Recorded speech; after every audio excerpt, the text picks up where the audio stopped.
Olá, meus queridos, tudo bem? Eu sou o professor Marcos e hoje nós vamos estudar parte 2 das substâncias químicas. Vamos lá. Substância química ela é qualquer espécie de matéria.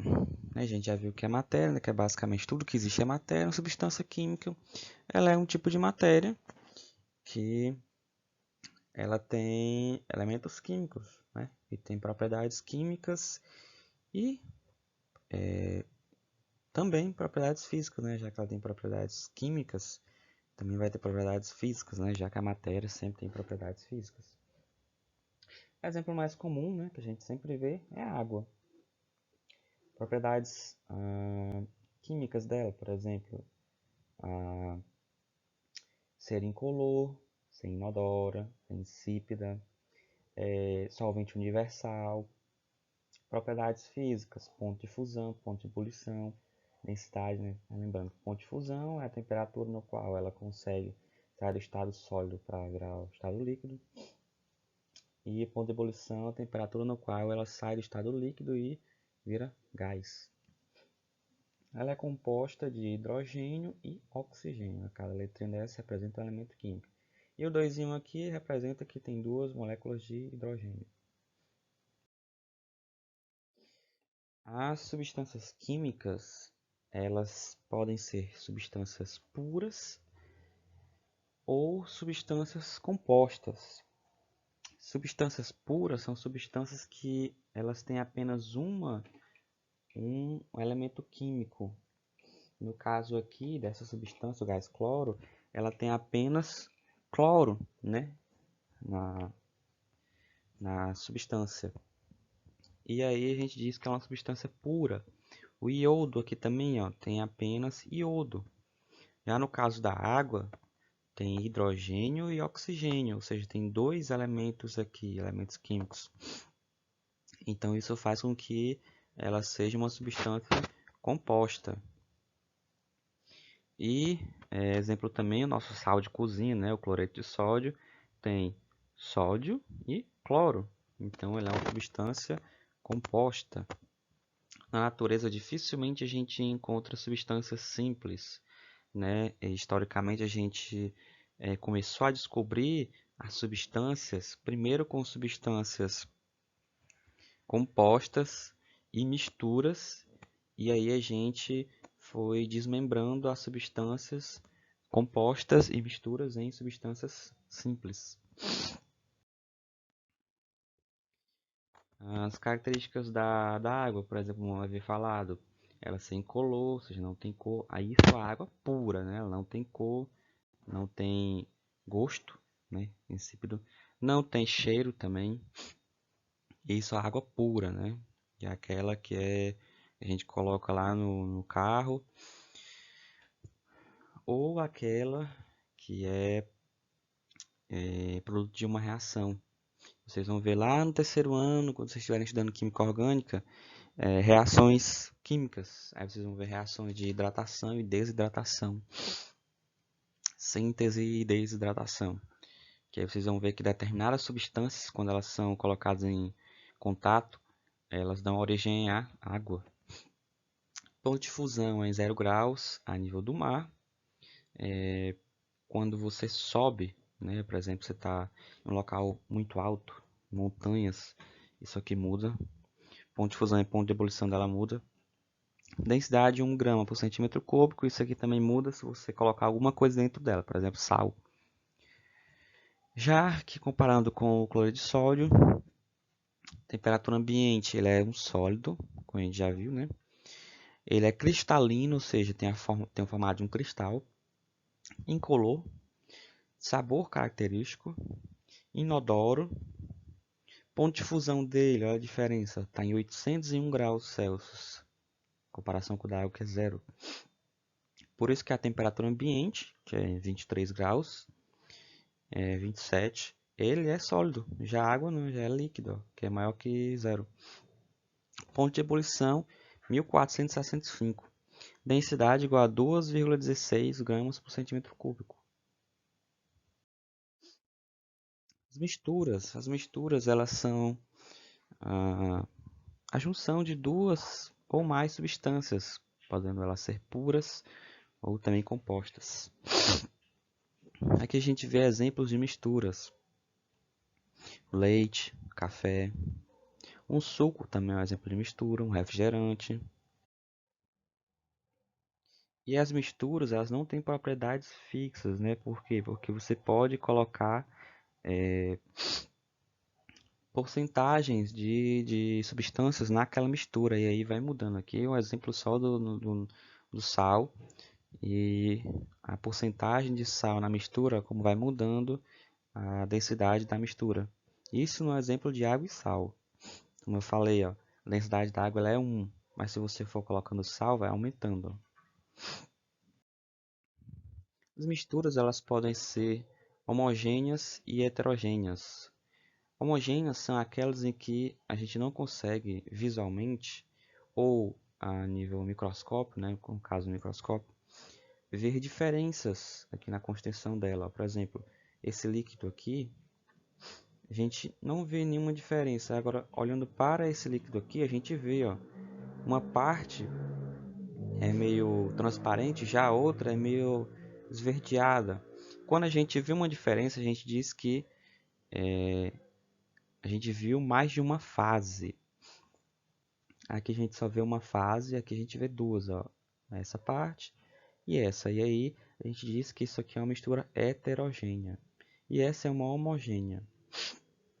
Ou seja, né, homogênea a gente não vê diferença, basicamente, e na heterogênea a gente consegue ver diferença. E isso é extremamente importante, por quê? Porque na natureza, a maioria das substâncias, como eu havia falado, elas são ou substâncias compostas ou misturas, mas na grande maioria são misturas. É difícil a gente ver uma substância que seja pura. E aí é de alto valor a gente saber separar essas substâncias para estudar os compostos dela, né? Para ver o que tem dentro. Por exemplo, aqui é uma região de sal, onde tem sal e água, e seria de extrema importância a gente conseguir tirar a água daqui e deixar só o sal. Né? Como é que a gente pode fazer isso? Evaporação. Esquentando aqui, ó, a água vai evaporar e vai ficar só o sal. Isso é só um exemplo, né, de estudo de misturas e de como separar as misturas. Vocês vão rever isso aqui no primeiro ano do ensino médio. Separação de misturas, química inorgânica. Aqui um exemplo, né, de separação de misturas. E a gente tem vários tipos de separação de misturas, porque a gente pode ter, por exemplo, aqui uma separação de mistura onde há dois líquidos, e um deles tem a temperatura de ebulição menor do que o outro. Logo, quando começar a esquentar aqui, um vai evaporar mais rápido e o outro não. E aí vai ficar só um aqui, ou a gente pode esquentar, um vai evaporar e o outro vai ficar aqui, no caso aqui a solução. Se aqui tivesse água e sal, se esses pontinhos brancos aqui fossem o sal, a água iria evaporar e iria ficar só o sal.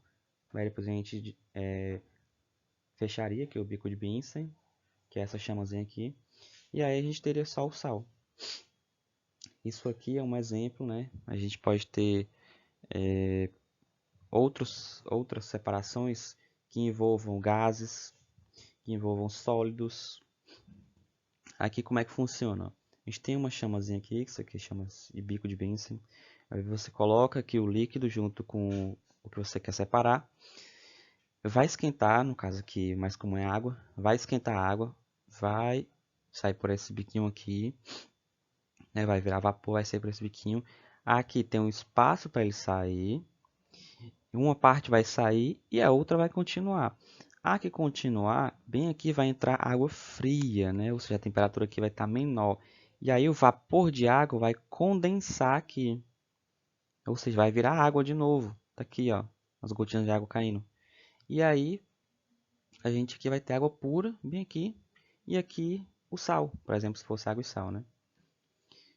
Já outras substâncias, por exemplo, que é o caso mais comum do petróleo, não tem como a gente fazer isso, porque ele vai se separar em diferentes substâncias. Olha o tanto de substâncias que ele se separa aqui, ó. A gente tem o petróleo bruto aqui e vai pelo mesmo processo, só que aqui se chama de destilação fracionada. Por que fracionada?